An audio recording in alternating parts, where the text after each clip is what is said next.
Hello दोस्तों, नमस्कार। मेरे YouTube चैनल में आप लोगों का स्वागत है। आज के वीडियो में हम लोग देखेंगे निर्वाचन आयोग। और कल हम लोगों ने क्या देखा था, वित्त आयोग। तो शायद आप लोगों को वित्त आयोग समझ में आ गया होगा। तो आज का हमारा क्या टॉपिक है, निर्वाचन आयोग। तो निर्वाचन आयोग की भूमिका आप लोग जानते होंगे, क्योंकि आप लोग एक लोकतांत्रिक शासन व्यवस्था में हैं, जहां कहा जाता है कि जनता का शासन। तो जनता के शासन का जो मुख्य पहलू होता है वह होता है, क्या होता है, मत। और यह सारी प्रक्रिया जो पूरी करवाता है, कौन करवाता है, निर्वाचन आयोग। तो आज हम लोग जो है निर्वाचन आयोग को समझने का प्रयास करते हैं, और हम लोग उसी पॉइंट पर चर्चा कर रहे हैं जहां से अक्सर एग्जाम में क्वेश्चन पूछे जाते हैं। तो चलिए निर्वाचन आयोग देखते हैं, समझते हैं क्या क्या पूछा जाता है। निर्वाचन आयोग क्या है, निर्वाचन आयोग ध्यान से समझिएगा आप लोग। इसमें मोस्ट इम्पोर्टेंट जो क्वेश्चन है वही है जो अक्सर एग्जाम में पूछे जाते हैं। तो चलिए देखते हैं। पहला क्या है, निर्वाचन आयोग। पहला, राजनीतिक दल को राष्ट्रीय या क्षेत्रीय दल की मान्यता कौन प्रदान करता है। क्वेश्चन क्या है, ध्यान से सुनिएगा। अगर आपसे क्वेश्चन पूछा गया कि राजनीतिक जो हमारे दल होते हैं, राष्ट्रीय या क्षेत्रीय दल की मान्यता देने का जो है अधिकार किसके पास है, देने का अधिकार किसके पास है। किसी राजनीतिक दल को क्षेत्रीय दल या जो है राष्ट्रीय दल घोषित करने का अधिकार जो है किसके पास है, तो किसके पास है, चुनाव आयोग के पास है। किसके पास है, चुनाव आयोग के पास है। चुनाव आयोग के पास जो है किसी भी दल को, किसी भी राजनीतिक दल को राष्ट्रीय दल या क्षेत्रीय दल घोषित करने का अधिकार है। आप लोग समझ गए होंगे। दूसरा पॉइंट देखते हैं। भारत के मुख्य निर्वाचन आयुक्त की जो है पदावधि क्या होती है। भारत के जो मुख्य निर्वाचन आयुक्त होते हैं उनकी जो है पदावधि क्या होती है। तो कितने वर्ष होती है। भारत के मुख्य निर्वाचन आयुक्त की जो आय होती है वह कितने वर्ष होती है, 6 वर्ष होती है या 65 वर्ष होती है। अगर कोई भी कोई भी व्यक्ति अगर जो है मुख्य चुनाव आयुक्त के पद पर नियुक्त है, मुख्य चुनाव आयुक्त के पद पर नियुक्त है, तो उसकी पदावधि कितनी होगी, 6 वर्ष होगी या 65 वर्ष की आय होगी। जो पहले वह पूरा कर लेता है उसके बाद वह जो है पद मुक्त हो जाएगा। चाहे 6 वर्ष की अवस्था, 6 वर्ष पूरा करता है तब भी वह पद मुक्त हो जाएगा। जैसे अगर कोई मुख्य निर्वाचन आयुक्त जो है नियुक्त किया गया है, लेकिन 3 वर्ष बाद जो है उसकी आयु जो है 65 वर्ष हो जाती है, तो उसे जो है मुख्य चुनाव आयुक्त का जो है पद छोड़ना होगा। आप लोग समझ गए होंगे। आगे बढ़ते हैं। भारत के मुख्य चुनाव आयुक्त जो है किसके द्वारा नियुक्त किया जाता है। भारत का जो मुख्य चुनाव आयुक्त होता है उसकी नियुक्ति कौन करता है, मोस्ट इंपॉर्टेंट है। भारत के जो है मुख्य चुनाव आयुक्त की नियुक्ति कौन करता है, तो कौन करता है, राष्ट्रपति करता है। भारत का राष्ट्रपति जो है मुख्य चुनाव आयुक्त का नियुक्त करता है। आप लोग समझ गए होंगे। आगे बढ़ते हैं। निर्वाचन से संबंधित अनुच्छेद देख लेते हैं। निर्वाचन से संबंधित अनुच्छेद,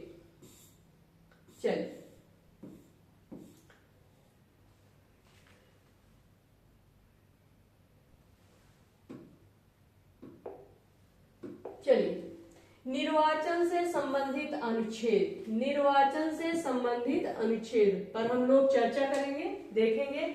अनुच्छेद देख लेते हैं। अनुच्छेद 324। अनुच्छेद 324 से जो है निर्वाचन आयोग जो है क्या होता है, शुरू होता है। कौन सा अनुच्छेद, 324। 324 में क्या है, 324 में जो है वह यह कहता है, 324 अनुच्छेद कहता है कि चुनाव कार्य के अधीक्षण, निदेशन तथा नियंत्रण की शक्ति जो है चुनाव आयोग में निहित होगी। जो संविधान में अनुच्छेद जो है 324 है वह यह कहता है कि चुनाव के कार्य के जो अधीक्षण, निदेशन तथा नियंत्रण की शक्ति किसके पास होगी? चुनाव आयोग के पास होगी। आप लोग समझ गए होंगे। 325 देख लेते हैं। 325 अनुच्छेद जो है वह कहता है कि चुनाव प्रक्रिया में शामिल होने के लिए कोई व्यक्ति धर्म, नस्ल, जाति अथवा लिंग के आधार पर अयोग्य नहीं होगा अथवा इन्हीं आधारों पर शामिल होने का दावा नहीं कर सकता है। अनुच्छेद 325 कहता है कि चुनाव प्रक्रिया में शामिल होने के लिए कोई व्यक्ति धर्म, नस्ल, जाति अथवा इन्हीं आधारों पर जो है शामिल होने का दावा नहीं कर सकता है। आप लोग समझ गए होंगे। आइए 326 अनुच्छेद क्या कहता है इसको समझने का प्रयास करते हैं। 326 जो अनुच्छेद है संविधान में वह यह कहता है कि लोकसभा अथवा विधान सभाओं के चुनाव जो है वयस्क मताधिकार के आधार पर संपन्न होंगे। जो लोकसभा तथा विधान सभा का जो चुनाव होता है वह कौन जो है करेगा? वयस्क मताधिकार के आधार पर संपन्न होगा। किसके आधार पर संपन्न होगा? चाहे वह जो है लोकसभा का चुनाव हो अथवा विधान सभाओं का चुनाव हो, उसका जो है कौन करेगा? वयस्क मताधिकारों के आधार पर जो है यह चुनाव संपन्न होगा। आप लोग समझ गए होंगे। आइए 327 अनुच्छेद को समझने का प्रयास करते हैं। 327 जो अनुच्छेद है वह विधान मंडलों के चुनाव के संबंध में उपबंध करने की संसद की शक्ति है। विधान मंडलों के चुनाव के संबंध में उपबंध करने की संसद के पास शक्ति है। चलिए 328 अनुच्छेद समझने का प्रयास करते हैं। राज्य विधायिका का संबंधित राज्य के अंदर चुनाव के संबंध में प्रावधान बनाने की शक्ति है। अनुच्छेद जो 328 है वह राज्य विधायिका का संबंधित राज्य के अंदर चुनाव के संबंध में प्रावधान बनाने की शक्ति है। यहाँ तक आप लोग समझ गए होंगे। आगे बढ़ते हैं। चलिए अनुच्छेद 329 को समझने का प्रयास करते हैं। अनुच्छेद 329 जो है क्या कहता है? अनुच्छेद 329 कहता है कि चुनाव संबंधी विषयों में न्यायालयों के हस्तक्षेप पर रोक है। चुनाव संबंधी कोई विषय होगा उस पे जो है न्यायालय अपना जो है मत नहीं दे सकता है। इस पर क्या है?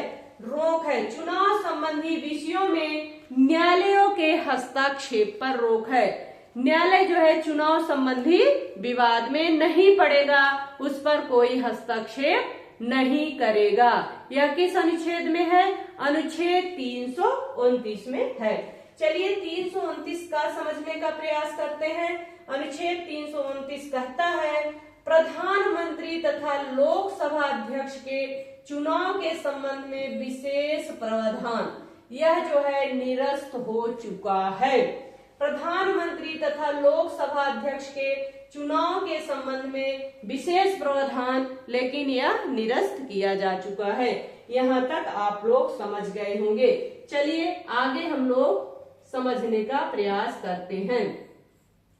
चलिए अनुच्छेद आप लोग देख लिए। जो महत्वपूर्ण अनुच्छेद था वह हमने जो है आप लोगों को बता दी है। चलिए आगे देखते हैं। मुख्य चुनाव आयुक्त को किस प्रकार उसके पद से हटाया जा सकता है? मुख्य चुनाव आयुक्त का जो है नियुक्त कौन करता है? तो राष्ट्रपति करता है। लेकिन किसी भी अवस्था में अगर यह जो है डिसाइड किया जाए कि जो है मुख्य चुनाव आयुक्त को हटाया जाए तो कौन हटाएगा? यही क्वेश्चन पूछा जा रहा है। तो कौन हटाएगा?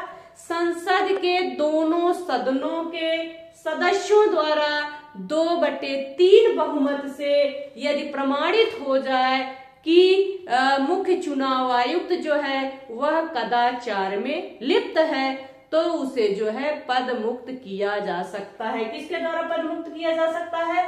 संसद के दोनों सदनों के सदस्यों द्वारा 2/3 बहुमत से प्रमाणित कदाचार के आधार पर जो है मुख्य निर्वाचन आयुक्त को हटाया जा सकता है। यहां तक आप लोग समझ गए होंगे। आगे बढ़ते हैं। राष्ट्रपति का चुनाव किसके द्वारा संचालित किया जाता है? राष्ट्रपति का चुनाव जो है किसके द्वारा संचालित किया जाता है? तो राष्ट्रपति का जो चुनाव है वह जो है भारत के निर्वाचन आयोग द्वारा संचालित किया जाता है। आप लोग समझ गए होंगे। एक क्वेश्चन पूछा जाता है, कौन सा ऐसा संविधान संशोधन हुआ जिसमें जो है मतदान की न्यूनतम आय 21 वर्ष से घटाकर 18 वर्ष कर दी गई? तो 61वें संविधान संशोधन 1989 के द्वारा जो है मतदान की न्यूनतम आय 21 वर्ष से घटाकर 18 वर्ष कर दी गई। मोस्ट इंपॉर्टेंट क्वेश्चन है, दिमाग में रख के चलिएगा। 61वें संविधान संशोधन 1989 द्वारा मतदान की न्यूनतम आय 21 वर्ष से घटाकर कितने वर्ष कर दी गई? 18 वर्ष कर दी गई। यहां तक आप लोग समझ गए होंगे। आगे बढ़ते हैं। सांसदों की अयोग्यता संबंधी विवाद पर कौन निर्णय देता है? सांसदों की अयोग्यता संबंधी विवाद पर निर्णय कौन देता है? सांसदों की अयोग्यता संबंधी विवाद पर निर्णय कौन देता है? तो कौन निर्णय देगा? राष्ट्रपति निर्णय देगा, लेकिन मुख्य निर्वाचन आयोग के परामर्श के आधार पर, निर्वाचन आयोग के परामर्श के आधार पर जो है राष्ट्रपति क्या देता है? निर्णय देता है। किस पे निर्णय देता है? सांसदों की अयोग्यता संबंधी विवाद पर। सांसदों की अयोग्यता संबंधी विवाद पर निर्णय जो देता है निर्वाचन आयोग के परामर्श पर राष्ट्रपति। आप लोग समझ गए होंगे। आगे बढ़ते हैं। संसद द्वारा किस व्यक्ति को चुनाव लड़ने के लिए अयोग्य करार दिया जाता है? क्वेश्चन क्या है? क्वेश्चन है जो है संसद द्वारा किस व्यक्ति को चुनाव लड़ने के लिए अयोग्य घोषित करार दिया जाता है? तो न्यायालय द्वारा अपराधी घोषित किए गए व्यक्ति को, न्यायालय द्वारा यदि कोई व्यक्ति अपराधी घोषित किया गया है, न्यायालय द्वारा यदि कोई व्यक्ति अपराधी घोषित किया गया है, तो जो है उसे संसद द्वारा जो है चुनाव लड़ने के लिए अयोग्य घोषित कर दिया जाता है। उस व्यक्ति को जो है चुनाव लड़ने के लिए अयोग्य घोषित कर दिया जाता है। किसके द्वारा? संसद के द्वारा। यदि किसी भी व्यक्ति को जो है न्यायालय अपराधी घोषित कर देता है। यहाँ तक आप लोग समझ गए होंगे। भारत में मताधिकार और निर्वाचित होने का अधिकार किस प्रकार का अधिकार है? अगर क्वेश्चन पूछा गया भारत में जो मताधिकार है और निर्वाचित होने का अधिकार है वह किस प्रकार का अधिकार मिला हुआ है? किस प्रकार का अधिकार मिला हुआ? विधिक अधिकार है। किस प्रकार का अधिकार है? विधिक अधिकार है। आगे बढ़ते हैं। राजनीतिक दलों को ध्यान से समझिएगा, मोस्ट इंपॉर्टेंट सारे क्वेश्चन है। राजनीतिक दलों को सर्वप्रथम संवैधानिक मान्यता किस वर्ष प्रदान की गई? राजनीतिक दलों को जो है सर्वप्रथम संवैधानिक मान्यता जो है किस वर्ष प्रदान की गई? राजनीतिक दलों को संवैधानिक मान्यता जो है किस वर्ष प्रदान की गई? तो किस वर्ष? 1985। वर्ष 1985 में जो है सर्वप्रथम राजनीतिक दलों को जो है संवैधानिक मान्यता प्रदान की गई। सन 1985 ईस्वी में राजनीतिक दलों को सर्वप्रथम जो है संवैधानिक मान्यता प्रदान की गई। आगे बढ़ते हैं। आनुपातिक प्रतिनिधित्व की आवश्यकता किस देश में नहीं होती है? आनुपातिक प्रतिनिधित्व की आवश्यकता जो है किस देश में नहीं होती है? तो किस देश में नहीं होगी? जहां द्विदलीय प्रणाली प्रचलित होगी वहां जो है आनुपातिक प्रतिनिधित्व की प्रणाली की आवश्यकता नहीं होती है। आगे बढ़ते हैं। दिनेश गोस्वामी समिति का संबंध किससे है? दिनेश गोस्वामी समिति का संबंध किससे है? तो दिनेश गोस्वामी समिति का संबंध जो है लोकसभा के चुनाव के सरकारी निधियन से है। लोकसभा के चुनाव के सरकारी निधियन से जो संबंध है वह दिनेश गोस्वामी समिति से है। दिनेश गोस्वामी समिति का जो संबंध है वह लोकसभा के चुनाव के सरकारी निधियन से है। आप लोग यहां तक समझ गए होंगे। आगे बढ़ते हैं। किसी भी राजनीतिक दल को मुख्य विपक्षी दल कब माना जाता है? किसी भी राजनीतिक दल को जो है मुख्य विपक्षी दल कब माना जाता है? किसी राजनीतिक दल को मुख्य विपक्षी दल की मान्यता जो है प्राप्त करने हेतु उसके पास जो है कम से कम 10% सदस्य होने चाहिए। कितने प्रतिशत सदस्य होने चाहिए? 10% सदस्य होने चाहिए। यदि कोई पार्टी जो विपक्ष में मुख्य विपक्षी पार्टी कब मानी जाएगी?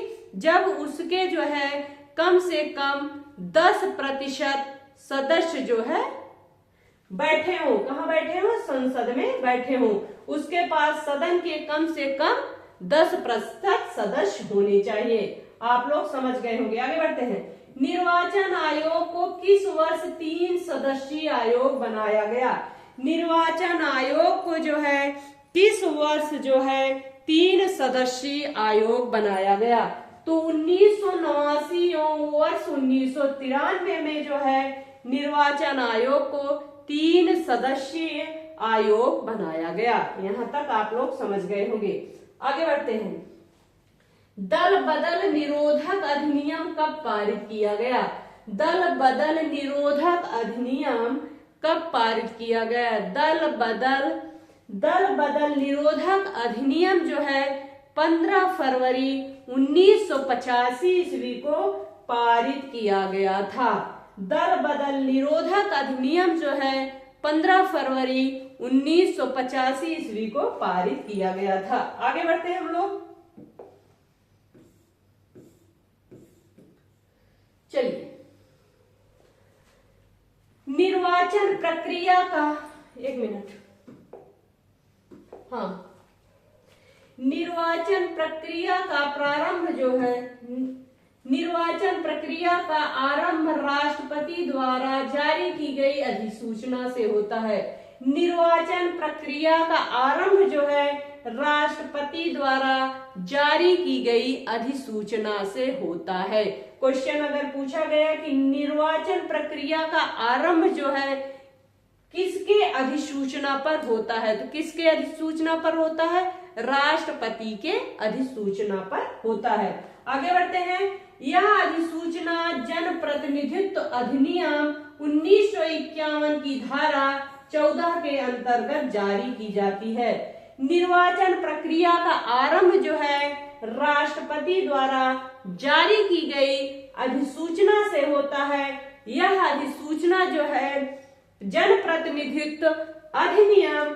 1951 की धारा 14 के अंतर्गत जारी किया जाता है। आप लोग समझ गए होंगे। आगे बढ़ते हैं।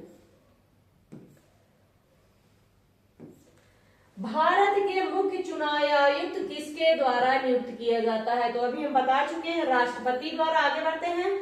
आंतरिक दलीय लोकतंत्र का उपयोग कहाँ होता है? आंतरिक दलीय लोकतंत्र का उपयोग कहाँ होता है? तो आंतरिक दलीय लोकतंत्र का जो उपयोग है वह दल के आंतरिक चुनाव हेतु जो दल के पदाधिकारियों के चयन हेतु समय समय पर होता है। दल के आंतरिक चुनाव हेतु जो दल के पदाधिकारियों के चयन हेतु जो है समय समय पर होता है। यहाँ तक आप लोग समझ गए होंगे। हम लोग आगे बढ़ते हैं। किस अनुच्छेद के अंतर्गत भारत के निर्वाचन आयोग का प्रावधान किया गया है? किस अनुच्छेद के अंतर्गत जो है भारत के निर्वाचन आयोग का प्रावधान किया गया है? तो अनुच्छेद 324 के अंतर्गत, अनुच्छेद 324 के अंतर्गत जो है संविधान में निर्वाचन आयोग का प्रावधान किया गया है। यहाँ तक आप लोग समझ गए होंगे। संसद तथा राज्य विधानमंडलों के चुनाव का संचालन निर्वाचन आयोग द्वारा किया जाता है। संसद तथा राज्य विधानमंडलों के चुनाव का संचालन जो है किसके द्वारा किया जाता है? चुनाव आयोग द्वारा किया जाता है। यहाँ तक आप लोग समझ गए होंगे। तो यह रहा जो है निर्वाचन आयोग। इसके आगे हम लोग कल पढ़ेंगे। धन्यवाद।